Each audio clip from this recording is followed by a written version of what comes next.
ওনাকে আল্লাহ পছন্দ করলেন, নির্বাচিত করলেন, মনোনীত করলেন, রাসূল হিসেবে ওনার উপরে দায়িত্ব দিলেন, দিন দিলেন। তিনি সংগ্রাম করে, খেয়ে না খেয়ে, গাছের লতা পাতা খেয়ে তিনি এই 70 দিন জিহাদ করে, লড়াই করে প্রতিষ্ঠা করলেন, একটা জাতি বানালেন, একজন নেতা ঠিক করে দিলেন, আল্লাহর দেওয়া একটা বিধান, সংবিধান আল কোরআন জাতির চলার পথ নির্ধারণ করে দিলেন।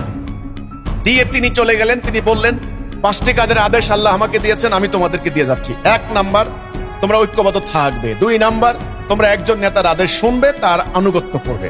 3 নাম্বার, তোমরা হিজরত করবে। 4 নাম্বার, জানমাল দিয়ে জিহাদ করবে।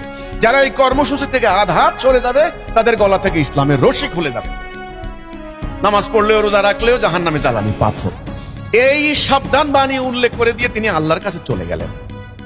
আমরা কয়েকশো বছর রাসূলুল্লাহর সেই আদেশ মান্য করে আমরা দুনিয়াতে সেরা জাতি হয়ে গিয়েছিলাম। জ্ঞানে, বিজ্ঞানে, সামরিক শক্তিতে, নতুন নতুন বৈজ্ঞানিক প্রযুক্তিতে, শিক্ষায়, দীক্ষায়, সভ্যতায়, ভব্যতায়, সম্পদে, নতুন নতুন দেশ আবিষ্কারে আমাদের উপর কথা বলার কেউ ছিল না। কিন্তু আমরা দুর্ভাগা, হতভাগা মুসলমান, আমরা সেই আদর্শ ত্যাগ করেছি, তাওহীদ ত্যাগ করেছি, সংগ্রাম বাদ দিয়েছি। ফলে আমরা হানাহানি করে নিজেরা টুকরো টুকরো হয়ে গেছি।